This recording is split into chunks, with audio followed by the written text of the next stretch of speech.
So I want to begin this video by telling a story, okay? And when I tell you that this is one of the most dramatic stories in the Bible, and this story is about somebody called David. Now, two things you need to know about David. David is considered a man after God's own heart. And the second thing is David is also a king. In those days, during spring, kings would usually have to go to war, but David decided that he was going to stay home. One evening, he decided he was going to go on a walk on the roof of his palace. And when he went on this walk, he happened to see a woman bathing. Now, this woman, she was beautiful. I mean, she was gorgeous. So David noticed that she was beautiful. I mean, after all, she was bathing. But not even he decides that he is going to send somebody to find out about her. So the person came back, or the persons came back, and they told him, well, look, her name is Bathsheba. Is she single? No, she's actually married. And then 3, she's actually married to Uriah, who is a soldier in your army. That should have been it. But no, David decided that he is going to call her over. So he sends for her. She comes to the palace. One thing led to another. They ended up sleeping together. A little bit later, right? She sends David a message. David,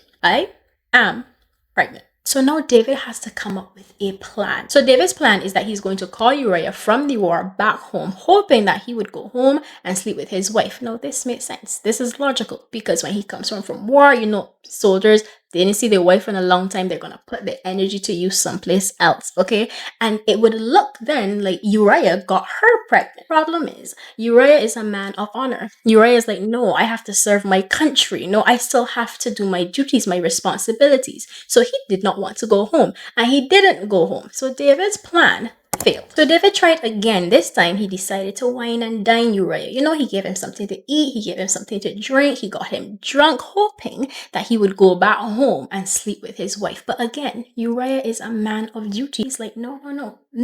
And again, David's plan failed. So he came up with this other plan. He decided to call Commander Joab. I think that's how to pronounce his name. And he told Joab, I need you to put Uriah on the front lines. The front lines of the battle is usually the worst, right? It's usually the most fiercest, the most dangerous. So David is now conspiring to try to get this man killed. And not only that, he told Joab, put him in the front line and pull back the other men. And that is what happened. Uriah went to the front lines of the battle. The men were pulled back and Uriah was killed. So some time passed, and after Bathsheba had finished mourning the loss of her husband, who was just killed, okay, David came up with the grand idea that he is going to marry this woman.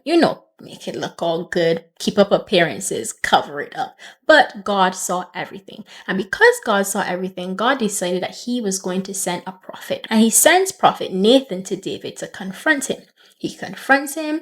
David admits that he sins against God, and Nathan now has to tell him, well, there's going to be some consequences. Look, you're forgiven, you're not going to lose your life, but the child, Bathsheba's child, your child, is not going to survive. So David felt crushed. Obviously, his child is going to die. So he decides he's going to pray, and he cried out before God, he wept before God, he was on the floor, he fasted, he refused to eat, but on the 7th day, the child died. So David prayed to God. He asked God for something, and God did not give him what he wanted.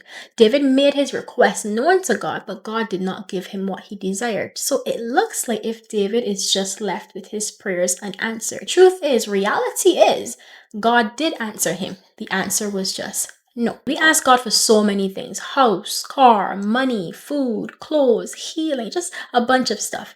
And if he doesn't give us what we want, we say, well, God didn't answer my prayer. Look, not getting what you asked for does not mean that God did not answer your prayer. Sometimes the answer is no. And I feel like I need to make this a little bit more simpler. So what we're going to look at 4 ways that God answers our requests. So there is yes, no, wait, and different. So yes, God is saying, I'll do it.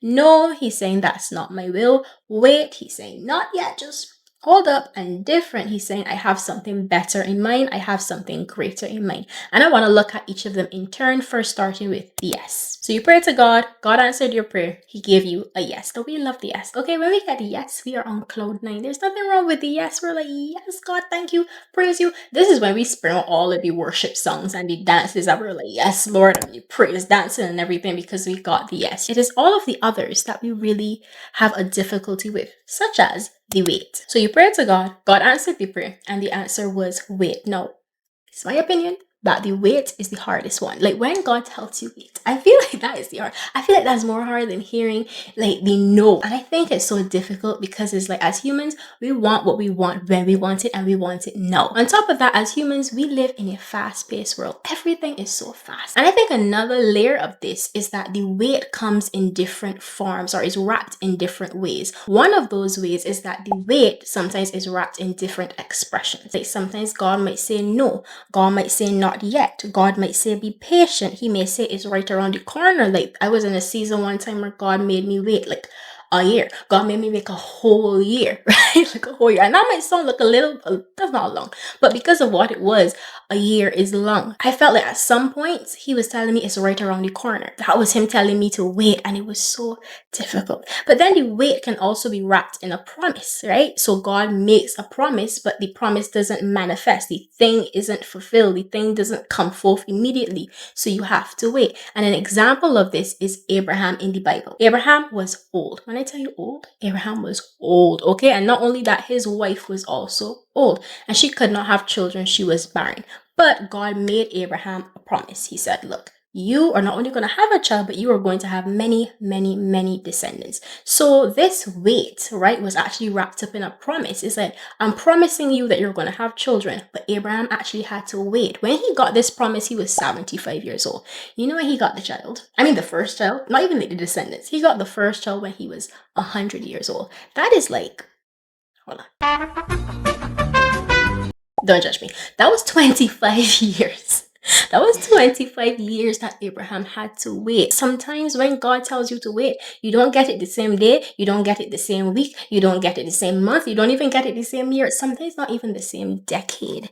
So when I tell you the wait is hard, the wait is hard. And then sometimes the wait is wrapped up in silence. Now, there's times where God feels silent, where he seems silent, where you prayed about something and you're not hearing him, you're not seeing anything manifest. You're like, God, what is going on? Sometimes that silence is him telling you to wait. Not all the time, but sometimes that silence is him saying, I need you to wait. I need you to trust me. But I know your question is, so why does God make us wait? Like, what's the point? Like, if I pray to you and you want me to have the thing, why I gotta wait? What's the point? What's the purpose of waiting? Now, there's so many reasons, but I'm just going to go through a couple of them. The first one is God makes us wait to build trust, to build faith, and to build reliance. Remember, we have a relationship with God. He wants us to learn how to rely on him.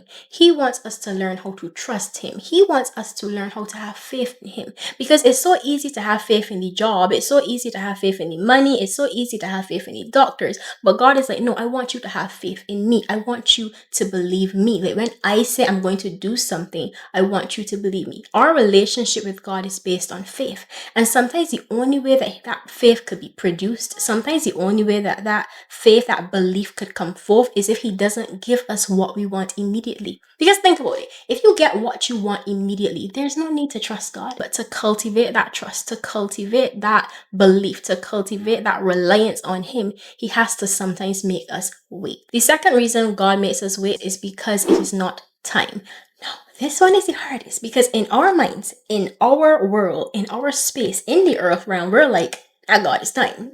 It's been time. Okay, well, what's happening here? But to God, who stands outside of time because he made it, so he's outside of it, he's like, no, it's not time. God has a specific time set for certain things with different seasons. The Bible says that for everything there is a season, for everything there is a time. Which brings us to the third one. Sometimes God makes us wait to protect us. He knows. He is all knowing. So because he knows everything, he knows why he has to make you wait. Sometimes he makes you wait, just stop a little bit, delays the thing a bit so that the danger could pass, so that the evil could pass. Because if he just lets you go ahead, you just you might die. I don't know. I'm saying sometimes like he has to make you wait for a particular reason. And it doesn't mean that this stuff is easy. I'm not saying waiting is easy, okay? That's not what I'm saying. But I'm saying he knows why he's making you wait. There is a story in the Bible with the Israelites. When they left Egypt, there was two ways basically they could get to the promised land, because God made them leave Egypt so that he can take them to this land that he promised them with milk and honey. But what he did, he didn't allow them to go the shortcut way, the faster route. He made them go the longer way. And there was a reason for that, because at that time, if he made them go this shorter route, they would have encountered enemies and they would have all right, take me back to Egypt. I can't deal with this. But God made them go the longer route, made them wait so that they could learn how to rely on him, learn how to trust him, learn that their provision comes from him. So sometimes God makes you wait so that he can protect you, also so he can show his character as well. Another reason God makes us wait is because we are not ready. Okay, kind of dealt with this already. We are not ready. God knows if I give this thing to Hiiiii right now, she's gonna fumble it, she's gonna mess it up. In our minds, we're thinking like, oh God, I got this. Like, trust me, God, I got this. But in God's mind, he's like, no, you're gonna mess up. You're gonna mess it up because I know you. I know every hair on your head. I know every thought you're gonna have. So I know if I give this to you, you cannot handle it right now. In the space that you were in the place that you were in, you can't handle this right now. And then sometimes the thing, right, that we want isn't ready for us. So let's think of like a job, right? Sometimes that position, sometimes that thing isn't ready. Another thing, and I think this is one of the major ones, God makes us wait so that he can prepare our character. Sometimes we don't have the character that is necessary in order to have the thing. I pray this. I said, God, do not give me the thing unless I have the faith. And now I say the faith and the character to be able to hold it, to be able to sustain it. Because God could give you something, right? But if he gives you it and your character is trash, if you are still selfish, if you are still greedy, if you still don't know how to lead, if you still don't know how to submit, he can't give it to you. You are going to mess with it. And that's how wonderful God is. God is like, I want this to work. So I know I can't give this to you at this stage. But I know if I could work on you, I know if I could make you wait, and in the waiting cause you to trust me, in the waiting cause you to rely on me, I could develop your character and get it to a place where you can actually be able to hold and to sustain and to take the very thing that I want to give to you. But if I give it to you now with your character at this stage, you are going to mess it up and you might actually hurt yourself. And the last one, which is one that we don't like to talk about, but it is true. Sometimes God makes us wait because of disobedience. That's just the truth. Sometimes when we're disobedient, God is like, you see that? No, clearly, again, you're not ready. If it is that you're still being disobedient in this area, God is gracious. I'm not saying he's not gracious, but he knows how to deal with every individual life. And sometimes when it is that we're being disobedient, he makes us wait longer than we need to. Going back, thank you, Holy Spirit, going back to the children of Israel when they had to leave Egypt because of their disobedience when they were out in the wilderness, because they didn't get to the promised land yet. He made them go the longer route. So because of their disobedience, they had to wait longer, right? A trip that was supposed to take, I think, like 4 days. I think it was not supposed to take long. It ended up taking years, right? The one generation and the next generation, this generation ended up dying. So because of their disobedience, they had to wait. Next up is the different. So you prayed to God. God answered your prayer, but he did it differently or in a way that you did not expect, right? Or an answer that you did not expect. And the best way to explain this is by the person of Jesus Christ. Now, in the Bible, they're the Jews, God's people, right? And they were being oppressed. They were under Romans' rule. So Rome was oppressing them, treating them harshly. The Roman government was ruling over them. There was taxes. It was a bunch of chaos. So they wanted to be free. They wanted freedom. They wanted liberty. And to be fair, there was a lot of prophecies that said that this would happen. There's going to be somebody who's going to come and free them and all of this stuff. But what they thought that this person was going to come and fight. They thought that this person was going to come with a great army. They thought that this person was going to come and overthrow Rome. But they were not further from the truth, because the person that came was Jesus. And Jesus, well, he was a leader and he is a leader. He didn't come to just lead. He came to be a lamb. While they were expecting somebody to come with a sword, he came with the Holy Spirit. And while they were expecting somebody to come and to fight, he actually came to die. So what they wanted, right, was somebody to come and free them from all of this pain that Rome was causing. But what they needed was somebody to come and free them from the consequences of sin. And if you don't know about that, what that is because sin made the world a mess, in case you didn't know. Sin and sin's consequences made the world a mess. When Adam and Eve first sinned, sin came into the world. Sin also messed up man, and there was consequences for that, one of them being death. But Jesus came, lived the perfect life, never sinned once, and he decided to take those consequences, the consequences that belong to us.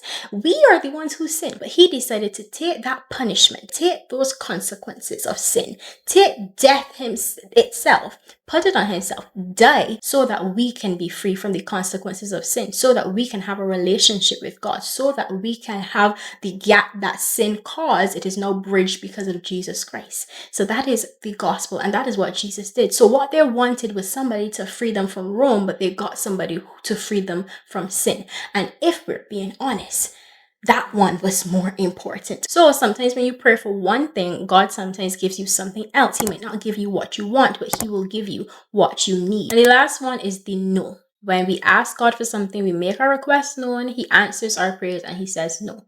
This one can be the most depressing. This one can be the most frustrating. This one could be the most annoying. This one could be the one that just doesn't make sense. So you're asking God for something and he tells us no, and it's like, well, God, you didn't answer our prayer, but we already established that's not true. Sometimes he's just saying no, but sometimes when we do ask God for something and he says no, we say, well, God, you're not good. But the truth is, we cannot determine God's goodness by what he gives us and what he doesn't. God's goodness cannot be determined by what his hand gives you or what his hand does not give you. So sometimes we're like, God, you didn't give me this, this, and that, so you're not good. But God's goodness it can't be measured by what it is that he's putting in your hands or what it is that he's refusing to put in your hands. His goodness stands in a whole category all by itself. His faithfulness cannot be determined by what you have and by what you don't. And that is hard. That is a hard truth. But God is good regardless of whether he gives you the thing or whether he doesn't give you the thing. Whether he actually puts the thing that you want into your hand or whether he doesn't. He is good because God is good. He is a good God. That is just who he is.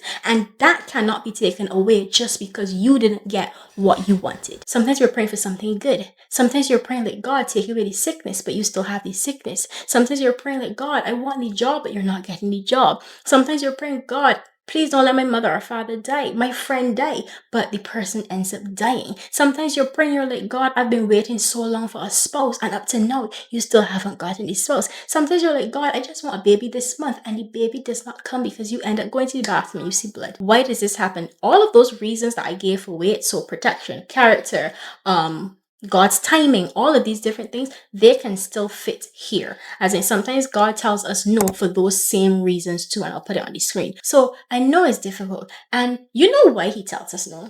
I don't actually know. I don't know why God tells us no sometimes. I wish I could give you the answer. I wish I could tell you why you prayed for your father and your father still died. I wish I could tell you why you've been praying about your back, about your foot, about your career for so long, and it's still, I wish I could give you all of these answers. I wish that I could explain to you why it is that everybody else around you is getting married and you haven't yet, why everybody else around you is becoming successful and you're not, why everybody else around you is establishing themselves, building churches, building different things, and you are still struggling. I wish I could give you the answers. I wish I could tell you why you're not healed. But some of these things, we just will not know. And then some of them we're not going to find out until we get to the other side of eternity. But what I can tell you, and what I am certain of, is three things. God knows you, God loves you, and God is with you. He loves you. Okay, when I tell you he loves you, God absolutely loves you. Whether you have that thing or not, that doesn't determine his love for you. He loves you. He knows you. And because he knows you, he has a plan. It might not be a plan that you are aware of. It may not be a plan that you would like, but he has a plan for your life and it's going to work out for good. It is painful now, but it's purpose later. And then the last thing is that he is with you.